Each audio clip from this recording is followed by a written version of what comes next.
খুলছি। আমাকে বলছে যে, "মা যদি না খুলতেন তাহলে তো আজকে হইতো না।" তারপর বলছে, "আমার আত্মীয়স্বজন আর্মিতে বহুত আছে, এরকম ঘটনা। না খুললে বুঝি নাই।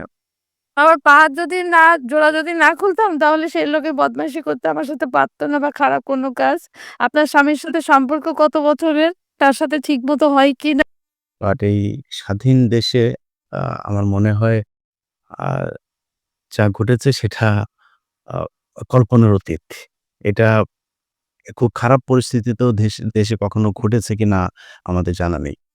আজকে ঢাকা আ নারী ও শিশু ট্রাইব্যুনাল ৭ এর বিচারক সাবেরা সুলতানা খানম তিনার আদালতে মামলা করা হয়েছিল।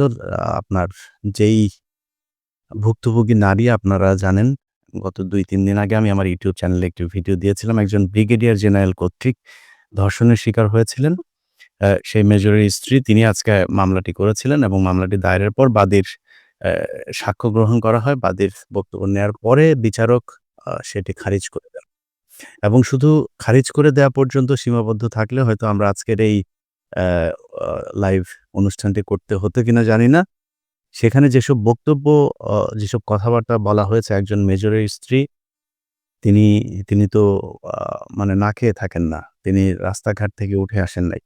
তার আ আমি আজকে ১ম এই হচ্ছে গিয়ে মামলা করার জন্য গতকাল আমি গিয়েছিলাম থানায়। তখন তারা মামলা কেউ কোনো কিছু নেয় নাই। বলছে যে ব্রিগেডিয়ার জেনারেল আর্মির এগুলো নেওয়া যাবে না। আমি দাঁড়ে, দাঁড়ে ঘুরে বেড়াচ্ছি। না পেরে আজকে আমি কোর্টে গিয়েছি।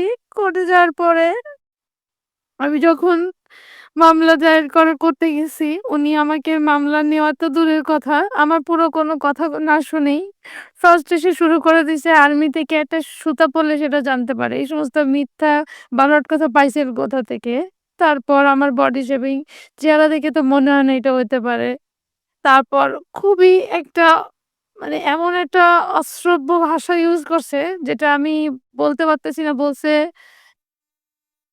মানে বলতে পারেন আমি অশ্লীল ভাষায় কেন কথাটা বলতেছি বলতে বাধ্য না। অশ্রাব্য ভাষায় আমাকে এই সমস্ত বলছে, "আপনার স্বামীর কাছে যান কিনা?" আমি বলছি, "প্রত্যেক সপ্তাহে যান না?" বলছে, প্রত্যেক সপ্তাহে না। আমি প্রত্যেক মাসে ১ দিন যেতে হয়। আমিই যাই, আমিই করি।" আমাকে বলছে যে, "আপনার ফ্যামিলির কে আছে?" আমার বাবা-মা বেঁচে নাই। সে বলে, "মিথ্যে কথা বলতেছি। আমার বাবা-মা না থাকলে আমি কোথা থেকে বাবা-মা পয়দা করে নিয়ে আসবো?" আমার এই বাবা-মা পয়দা করার কথা বলতেছে। তারপর বলতেছে যে, "এই সমস্ত মিথ্যা বানোয়াট নিই না।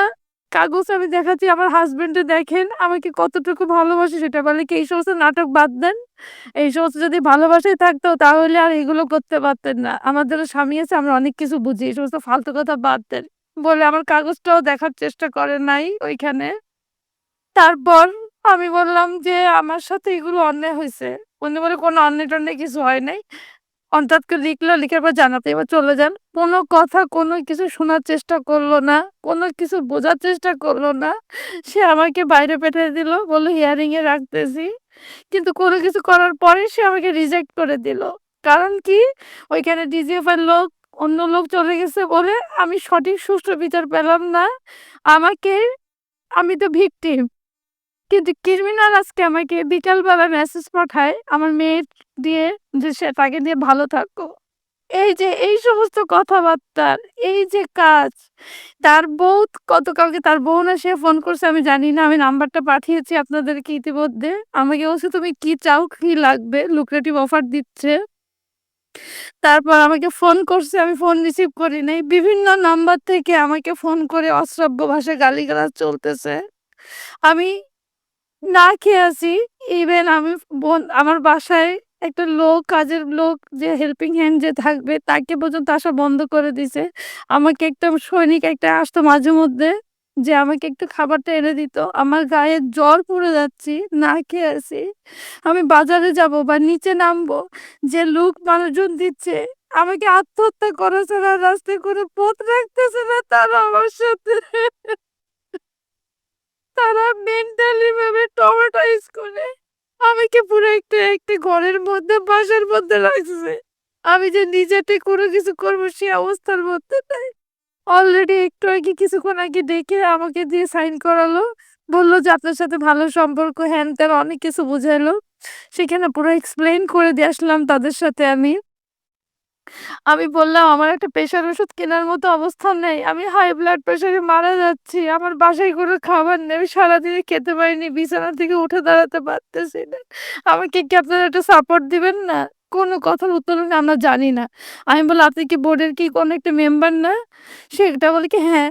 কিন্তু সে বোর্ডের মেম্বার হলে সে জানবে না কেন? আমার জামাইয়ের সাথে আমিও তো এখানে চাকরিতে সে করছে। আমি বাসায় ছিলাম। কিন্তু এট লিস্ট আমি জানি সে চাকরি অবস্থারত এরকমভাবে অমানসিকতা নির্যাতন হইতে পারে না। কেন আজকে আমি অন্যের বিরুদ্ধে কথা বলছি বলে কি আমার সাথে এরকম আচরণ হইতে পারে? তাও তো চাচ্ছে এখন আমি আত্মহত্যা করে মরে যাই। আইনজীবীর কাছে গেলাম। একটা স্বাধীন দেশে একটা মেয়ে হিসেবে একটা মেয়ের কাছে গেছি। সে তো আমার বিচারটা নিল না। আমি তো খুব আশা করে গেছিলাম। আমি কি আরেকটা অনু হয়ে যেতে চাচ্ছে তারা? আমি মানুষের কাছে জানতে চাই। আমার কি কোনো বিচার হবে না? এইভাবে কি আমি থাকবো? আর ক্রিমিনাল যে সে বহাল তরিকায় এই যে জানানো হইছে তার অনেক কিছু করা হয়েছে। কিছুই তো করা হয় নাই। সে বহাল তরিকায় তার মতো তো সে সুন্দরভাবে জীবনযাপন করতেছে। আজকে আমারে মানুষ বডি শেমিং করে। আমার ভ্রু প্লাক আছে নাকি? চেহারা দেখে তো মনে হয়, আরে ভাই তোরা তো আমি তো এটা আর্মির ওয়াইফ ছিলাম। এখন আর্মির এক্স ওয়াইফ হলেও তো আমার তো একটা স্ট্যাটাস আছে। আর এখন কি বস্তির মতো হয়ে থাকার কথা ছিল আমার? এটা সমাজে কি এটা কি সম্ভব? অন্যান্য আর্মি অফিসার লেডিদেরকে দেখুক তো। তারা কি প্রত্যেকটা কি এরকমভাবে থাকে? আজকে না আজকে আমি অভাবে পড়ছি। তাই বলে কি এরকম বডি শেমিং হইতে পারে আমারে নিয়ে? আমাকে এটা বলা হচ্ছে তার সাথে আগে এটা কি আপনাকে ওই বিচারক বলছে আপনার এই তার হুম, সাথে আমার পরকীয়া সম্পর্ক ছিল। যদি পরকীয় সম্পর্ক থাকতো, যদি আমি খারাপ মেয়ে হইতাম, তাহলে কি আমি এই পথ বেছে নিতাম? তাইলে তো আমি বিচার না নিয়ে চুপচাপ হয়ে পড়ে থাকতাম। প্রত্যেকটা প্রমাণ আজকে আপনি ভাইয়া দূরে আছেন বলে আপনার কাছ থেকে আপনি বিচারের ব্যবস্থা করতেছেন। আমাকে অন্যান্য লোক বলতেছে, "এত লোক থাকতে আপনি ইলিয়াসের কাছে কেন গেছেন?" ইলিয়াস মানে কি?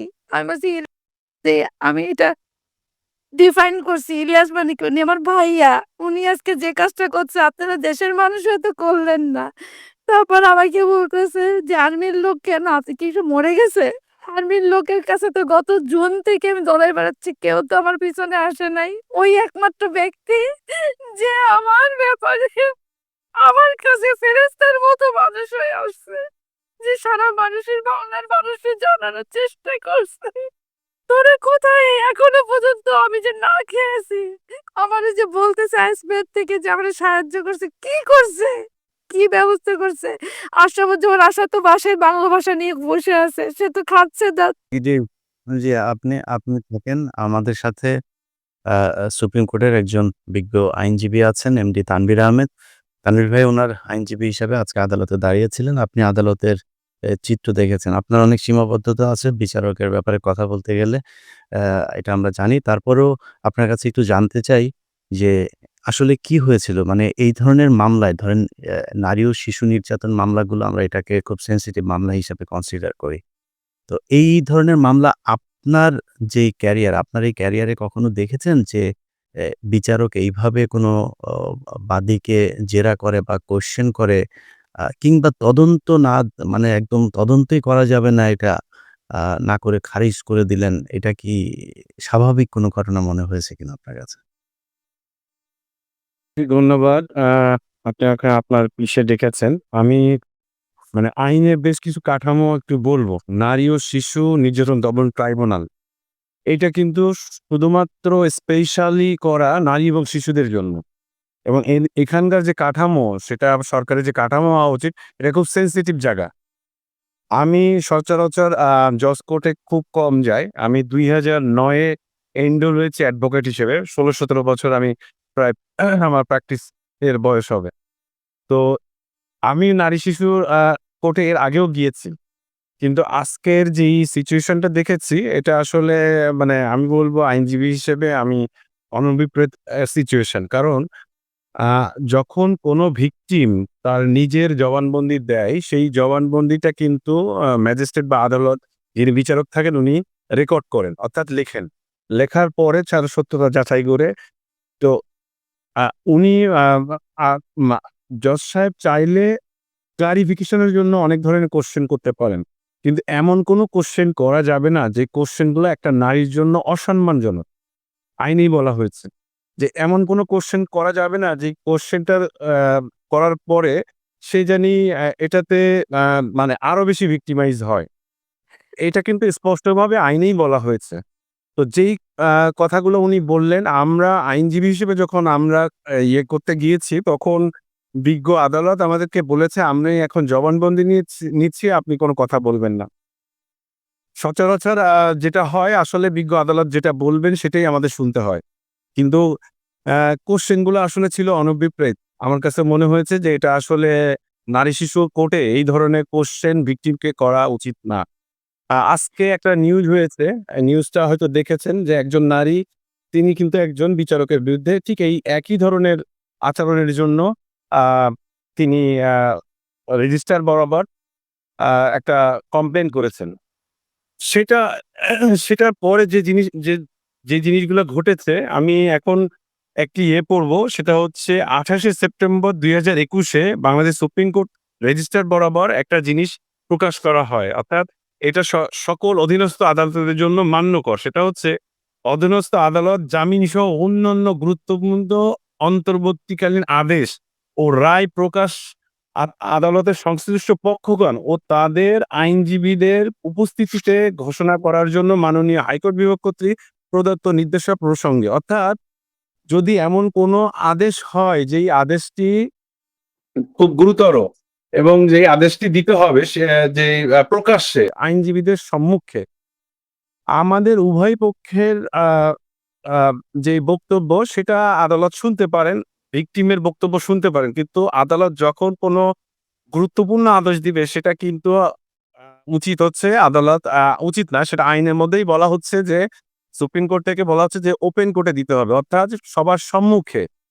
আপনি একটি স্ট্যাটাস দিয়েছেন দেখবেন যেই সময়টায় স্ট্যাটাস দিয়েছেন সেই আদেশটা আমরা পেয়েছি সন্ধ্যার দিকে। অর্থাৎ আমাদের লোয়ার কোর্টের একটা এখন একদম এটা মানে ট্র্যাডিশনাল একটা হয়ে গেছে যে কোনো ব্যাপারে যদি কোনো আদেশ দিতে চান আদালত বলেন যে এই আদেশটা হবে। মানে আদেশ হবে। আদেশ হবে মানে বুঝে নিতে হবে আদেশটা উনি চেম্বার থেকে দিবেন। এখন এটা আমি এই বিষয়টা নিয়ে কয়েকজন বিজ্ঞ আইনজীবীদের সাথে কথা বলেছি যে এটা কেন? এটা ২ টা ৩ টা কারণে হতে পারে। একটা হচ্ছে আদালত হয়তো বুঝতে পারছেন না যে উনি কি আদেশ দিবেন।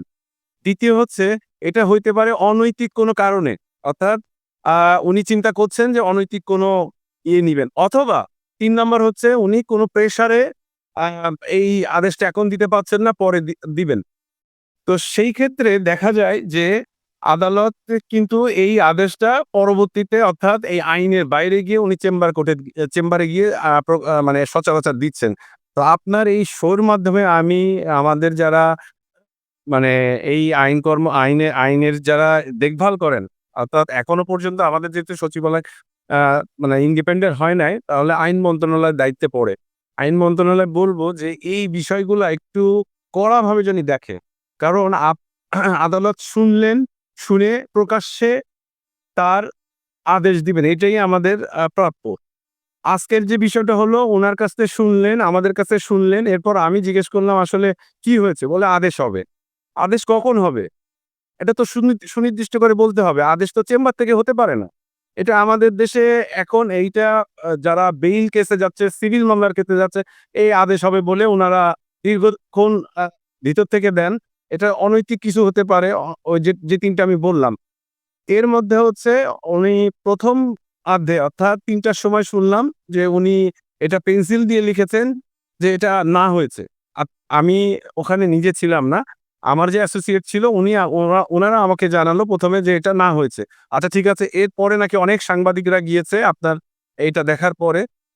তারপরে উনি আবার ফাইলটা তার ভিতরে নিয়ে গেছেন। নিয়ে যাওয়ার পর সন্ধ্যাবেলা আমি আবার জানতে চাইতে পাঠালাম যে আসলে আদেশটা কি হয়েছে? তখন উনি মানে আমার যেই বিজ্ঞ লয়ার ছিলেন তাদেরকে বলা হলো যে, "না এটা রিজেক্ট করে দিয়েছে।" এখন রিজেক্ট করতে পারে। এই সকল মামলার ক্ষেত্রে রিজেক্ট করা আদালতের এখতিয়ারের মধ্যেই পড়ে। কিন্তু এই সকল মামলা খুবই সেনসিটিভ মামলা। যখন আমি একজনের বিরুদ্ধে রেপের অ্যালিগেশন নিয়ে আসছি, আদালত যদি তথ্য প্রমাণ না থাকেন, সেই ভিত্তিতে আদালত হয়তো রিজেক্ট করতে পারেন। আমি আদেশ এখনো যদিও পাই নাই। পূর্ণাঙ্গ আদেশ পাইলে উনি কোন গ্রাউন্ডে রিজেক্ট করেছেন এটা হয়তো আমি দেখতে পাবো। তখন আমরা হয়তো বিচার বিশ্লেষণ করব যে আমরা উচ্চ আদালতে যাব কিনা। সেটা পরের ব্যাপার। কিন্তু এই সকল মামলায় কিন্তু সচরাচর আমরা যদি দেখি যে এটা সরাসরি এফআইআর না হইলেও এটা কিন্তু তদন্তের জন্য পাঠায়। যে মানে প্রাথমিক তদন্তে আসলে কি বলে? সেইজন্য কিন্তু আইওর কাছে পাঠায় অথবা পিবিআই এর কাছে পাঠায়। কিন্তু এইটার ক্ষেত্রে আসলে খুবই অনাকাঙ্ক্ষিত বলবো। সাথে, সাথে এইখানে আরেকটা জিনিস যেটা আমি শুনতে পেয়েছি সেটা হচ্ছে গোয়েন্দা সংস্থার লোক ওখানে নাকি গিয়েছে। এখন গোয়েন্দা সংস্থার লোক কেন এখানে যাবে? এটা তো সিভিল কোর্ট। এটা একজন সিভিলিয়ান, একজন আ আ সার্ভিং আর্মস ফোর্সের অফিসারের বিরুদ্ধে মামলা করছেন। তো এখানে তো আসলে গোয়েন্দা সংস্থার লোক আসা উচিত না। কারণ এখানে সিভিল মামলা হচ্ছে। এইভাবে যদি আসলে আদালত অঙ্গন এখন যেই অবস্থা, আমরা ৫ই আগস্টের পরে যেই চিন্তাটা করেছিলাম যে এটা পূর্ণাঙ্গ স্বাধীনতা পাবে, এটা পূর্ণাঙ্গভাবে স্বাধীন হবে, মানে সকল ক্ষেত্রে। উনার স্টেটমেন্ট যেটা উনি দিয়েছে ওটা ভুল হতে পারে, উনি মিথ্যা বলতে পারে, উনি হয়তো যেটা করে নাই সেটা বলতে পারে।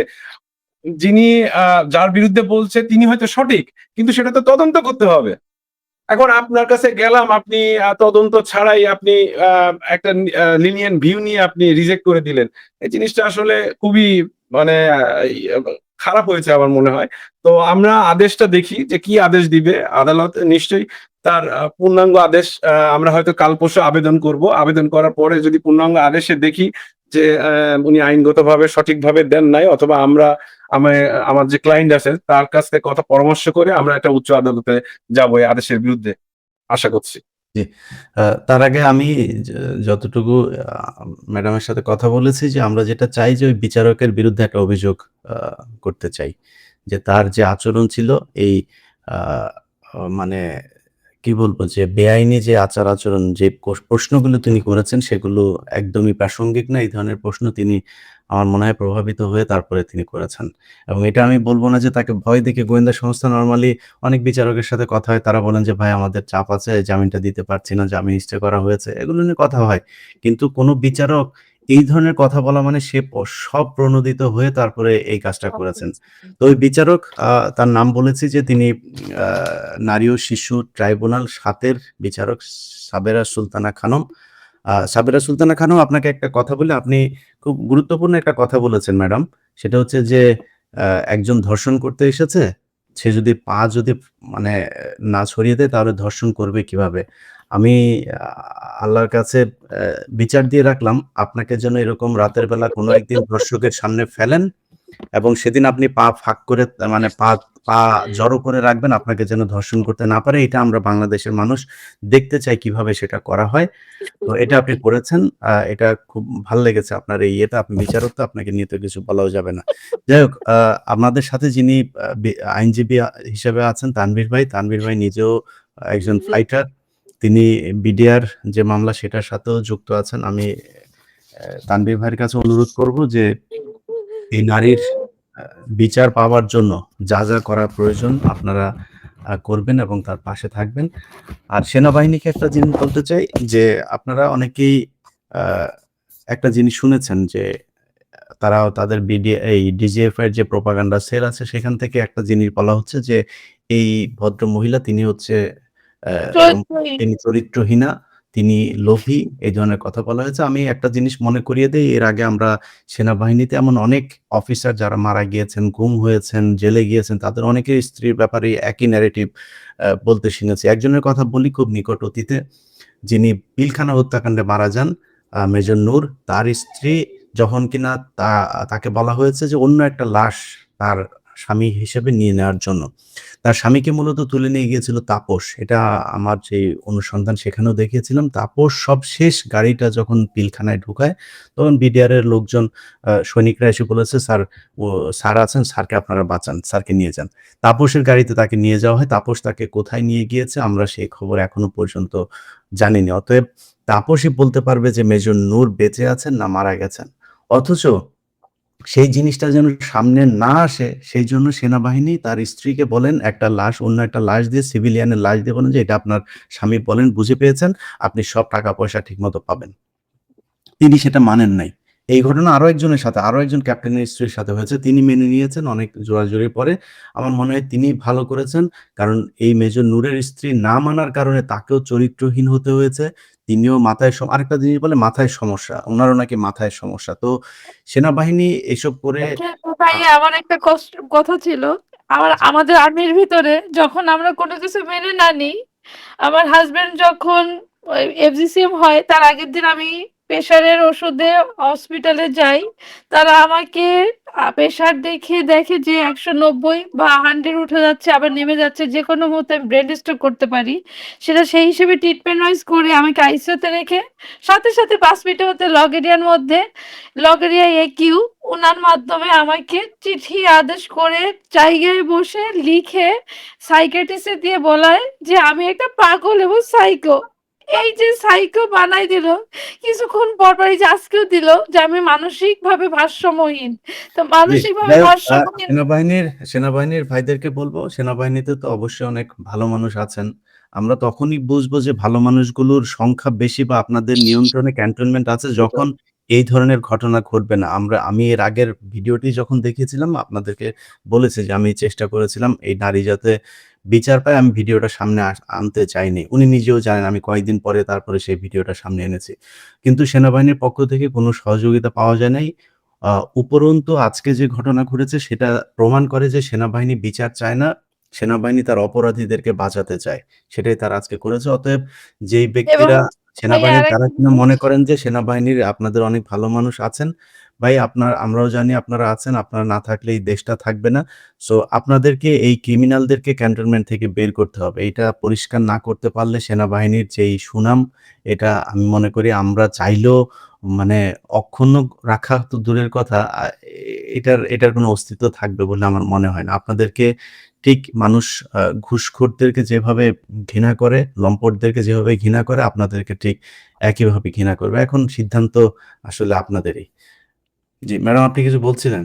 হ্যাঁ, বলতে চাচ্ছিলাম এইটা, যদি বিচারই করে তাহলে সে বহল তরিকায় কিভাবে এখনো পর্যন্ত পাজারো নিয়ে ঘুরে সমস্ত জায়গায় ওইটা ঘুরে তো পরের বেড়াচ্ছে, কথা। তারা এগুলো করে কোর্টে গিয়ে বেড়াচ্ছে তারপরে প্রভাব বিস্তারের চেষ্টা করে। তারা তাদের সে অফিসারকে বিচার করবেন এটা আমাদের মনে হয় না। এবং আজকে পর্যন্ত সে আমাকে মেসেজ পাঠায়, সে আমার বাচ্চাকে দোয়া করতেছে, সবকিছু করতেছে। তার বউ কালকে না সে ফোন করছে আমি জানি না ভাইবার থেকে। আজকে সে এটা টেলিগ্রাম থেকে করছে। তারপরে হচ্ছে কি তার আগের দিন আমাকে অফার দিছে যে তুমি কি চাও? মানে আমি কি লোভী? আমি কি চাবো? আমার চরিত্রটাই চলে গেছে। আমি রিভিল হয়ে মানে মানুষের মানে একজন সামনে অভিযুক্ত ধর্ষক তার সাথে কথা বলে, এগুলোর পরেও সেনাবাহিনী কিছু বলে না। আ যাই হোক এভাবেই চলছে সেনাবাহিনী। আমাদের দায়িত্ব বাংলাদেশের মানুষকে জানানো এই হচ্ছে ওয়াকারের সেনাবাহিনী যারা ধর্ষকদেরকে রক্ষা করার চেষ্টা করে। যাই হোক তানভীর ভাই আপনি কিছু বললে আপনাকে শুনে শেষ হ্যাঁ, করি আমরা। ইলিয়াস ভাই আমি একটু আ আ আপনি হয়তো সেনাবাহিনীকে অনেক বকাঝকা করছেন বা যেটুকু প্রাপ্য সেটা বলছেন। আমি সেনাবাহিনীকে একটা বিষয়ে ধন্যবাদ দিতে চাই। বাংলাদেশ সেনাবাহিনীকে। সেটা হচ্ছে সেনাবাহিনী গত আ পরশুদিন বা আপনার এই ইয়েটা রিভিল করার পরে উনারা আ একটা বিজ্ঞাপন দেন, মানে প্রেস বিজ্ঞপ্তি দেন। আইএসপিআর একটা আইএসপি থেকে প্রেস বিজ্ঞপ্তিতে ওনারা একটা মানবিক কথা বলেছেন যে, আ তার সন্তান এবং তার জন্য অর্থাৎ ভিকটিমের জন্য অর্থাৎ আমার ক্লায়েন্টের জন্য তারা ওখানে থাকতে দিয়েছেন। আমি এইজন্য তাদের এই মানবিকতার জন্য আমি তাদেরকে ধন্যবাদ দিতে চাই। কারণ বাচ্চাটি গতকালকে আমার চেম্বারে এসেছিল। আমি এরকম লইয়ার না যে একজন এসে কিছু বলল একটা মামলা ফাইল করে দিলাম। আমি গতকালকে বাচ্চাটাকে দেখেছি। আমারও একটা মেয়ে আছে। আমি বাচ্চাটাকে দেখেছি, বাচ্চার সাথে কথা বলেছি এবং বাচ্চার সাথে কথা বলে আমি যতটুকু বুঝেছি যে বাচ্চাটাও victimized।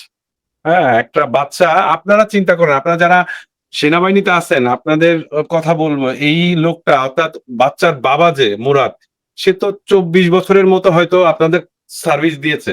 উনি একটা হয়তো ইনসিডেন্ট করেছে, উনি কোন কারণে অপরাধ করেছে, উনি জেলে আছে। তার বাচ্চার তো আপনাদের বাচ্চাই। এখানে ইলিয়াস ভাই, আমি কেন আসবো? এটা তো আপনাদের বাচ্চা।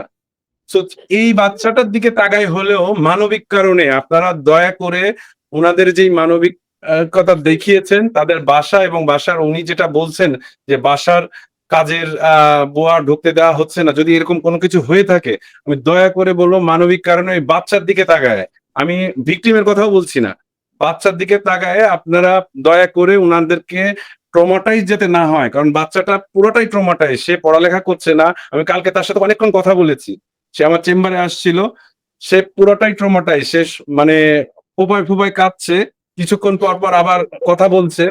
এটা আসলে দেখা যায় না, মানে হ্যাঁ, হতে আমি পারে যেদিন তার ওনার মা সাথে খারাপ, কথা বলি হতে পারে অনেক সবকিছু, জিনিসই আছে। বাচ্চাটা তো কিছু করে নাই। না তানভীর ভাই আরেকটা অনেক বিষয় জিনিস হচ্ছে জি, জি, আরেকটা বিষয় হচ্ছে যে ওই প্রজ্ঞাপনের মধ্যে বলা হয়েছে যে উনার প্রাক্তন আহ, আহ, সেনা কর্মকর্তার প্রাক্তন স্ত্রী, উনি কিন্তু লিখিতভাবে কমপ্লেন করেছেন, এবং এই যে প্রাক্তন স্ত্রী এটা আসলে বলাটা সঠিক হয় নাই, উনি কিন্তু মুরাদ সাহেবকে হাজবেন্ড হিসেবে মনে করছেন।